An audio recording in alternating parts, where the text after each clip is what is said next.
Book of Heaven, Volume 19, the 27th of May 1926. Page 77 to 82. May 27, 1926. The divine will envelops everything and everyone in the unity of its light. How the whole creation possesses unity, and one who must live in the divine will, also possesses this unity. I was doing my usual acts in the supreme volition, and an inaccessible light enveloped my little being. It made as though present to me all the works of my Creator, and I had an "I love you" for each created thing, a motion for each motion, an adoration and a thank you of gratitude for all creation. However, I comprehended that it was the light itself that administered to me that "I love you" for each thing, that motion, that adoration. I was just prey to that light. While it enlarged me, it made me smaller and did whatever it wanted with my littleness. Now, while in this state, I was sorrowful because I could not see my sweet Jesus, and I thought to myself, Jesus has left me, and in this blessed light I do not know where to turn my steps in order to find him, because one can see neither where it begins nor where it ends. Oh, holy light, let me find the one who is my whole life, my highest good. But while I poured myself out because of the pain of the privation of Jesus, all goodness, he came out from within my interior, and, all tenderness, he told me, "My daughter, why do you fear? I do not leave you, rather, it is my supreme will, that eclipses me within you. The light of my will is endless, infinite, its boundaries cannot be found, neither where it begins nor where it ends. On the other hand, my humanity does have its boundaries, its limits, and therefore, since my humanity is smaller than my eternal will, I remain enwrapped and as though eclipsed within it. And while I am with you, I give the field of action to my will, I enjoy its divine operating in the littleness of your soul, and I prepare a new lesson to give you, to make known to you, more and more, the wonders of my supreme will. Therefore, when you swim in it, be certain that I am with you. Even more, I do what you do together with you, and in order to give it complete field of action I remain as though hidden in you, to enjoy its fruits. Now, my daughter, you must know that true light is not separable. Look, the sun which is in the atmosphere also has this prerogative and possesses the unity of light. The light is so compacted together within its sphere as to lose not one atom. And even though it descends down below, filling the whole earth with light, the light never separates. It is so compact within itself, united, not separable, that it never loses anything of its solar light. So much so that, altogether, it spreads its rays, dispelling everywhere the darkness from the earth, and, altogether, it withdraws its light, leaving not even the traces of its atoms. If the light of the sun were divisible, for how long would the sun have been poor in light, having no more strength to illuminate all the earth? One could say, divided light, desolate earth. So, the sun can sing victory and it possesses all its strength and its effects thanks to the unity of its light.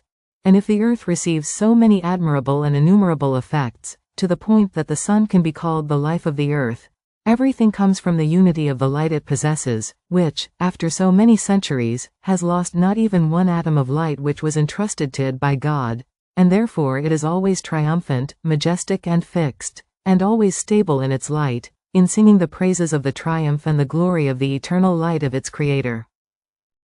Now, my daughter, the sun is the symbol of my eternal will, and if this symbol possesses the unity of light, much more so does my will, which is not a symbol, but the reality of light, while the sun can be called the budding of the inaccessible light of my will. And you have seen its immensity, and how one does not see a globe of light like the sun, but vastness, such that the human eye cannot arrive at seeing where it ends or where it begins. Yet, all this endlessness of light is one single act of the eternal will. All this uncreated light is so compacted together as to become inseparable, indivisible, and so, more than sun, it possesses the eternal unity, in which the triumph of God and of all our works is founded. Now, this triumph of the unity of the supreme will, the center of its dwelling place, of its throne, is the center of the sacrosanct Trinity. From this divine center start its most refulgent rays, which invest the whole celestial fatherland.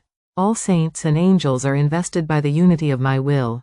They all receive its innumerable effects, and abducting them all to itself, it makes of them one single unity with the supreme unity of my will. These rays invest the whole creation and form its unity with the soul who lives in my will. Look, The unity of this light of my will which resides in the center of the three divine persons is already fixed in you, so, one is the light and the act, one is the will. Now, while you do your acts in this unity, they are already incorporated in that single act of the center, and the divinity is already with you, doing what you do.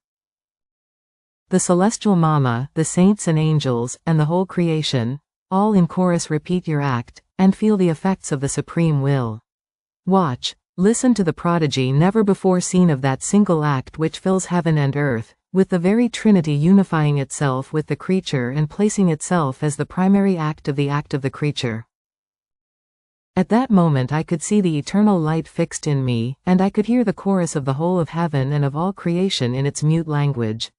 But who can say everything and what I comprehended of the unity of the light of the supreme will?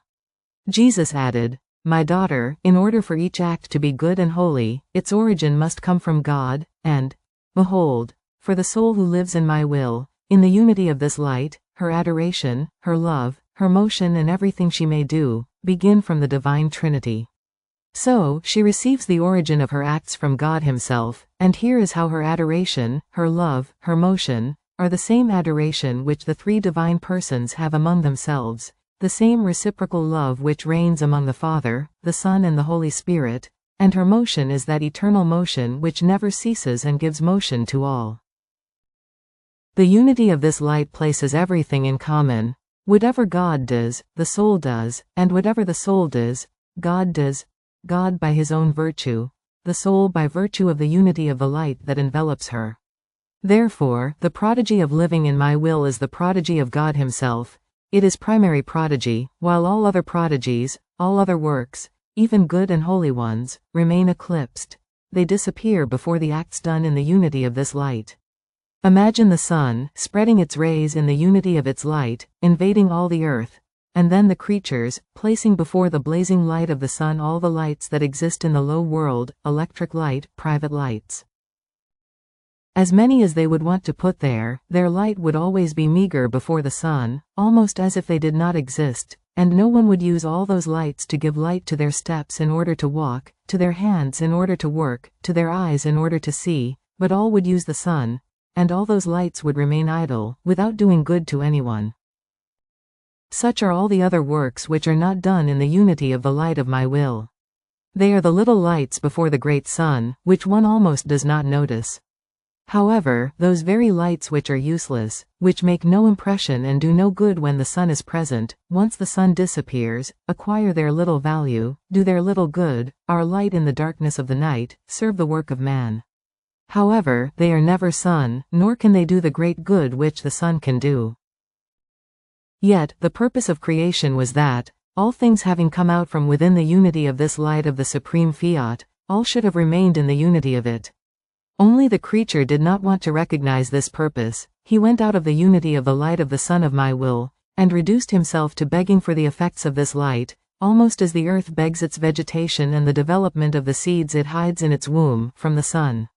What sorrow, my daughter, to reduce oneself from king to beggar, and to beg from those which were to be at his service. All afflicted and sorrowful, Jesus kept silent, and I comprehended all the sorrow that pierced him. I could feel his sorrow within me, penetrating deep into the inmost fibers of my soul. But I wanted to cheer Jesus at any cost, so I returned to my usual acts in the unity of his will, knowing that he easily passes from sorrow to joy when my littleness dives into the inaccessible light of his will. And Jesus loved together with me, and love healed his sorrow. Then he resumed his speaking, "My daughter, since I am raising you in my will, oh please. Do not want ever to give me this sorrow, so piercing, of going out of the unity of the light of the supreme fiat. Promise me, swear that you will always be the newborn of my will. And I, my love, be consoled, I promise, I swear, and you must promise me to keep me always in your arms and sunken in your will.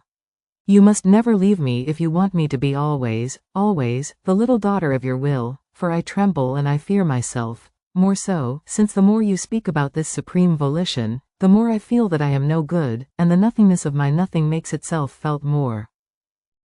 And Jesus, sighing, added, "My daughter, feeling your nothingness more does not oppose the living in my will, on the contrary, it is a duty of yours. All of my works are formed over nothing, and this is why the All can do what he wants.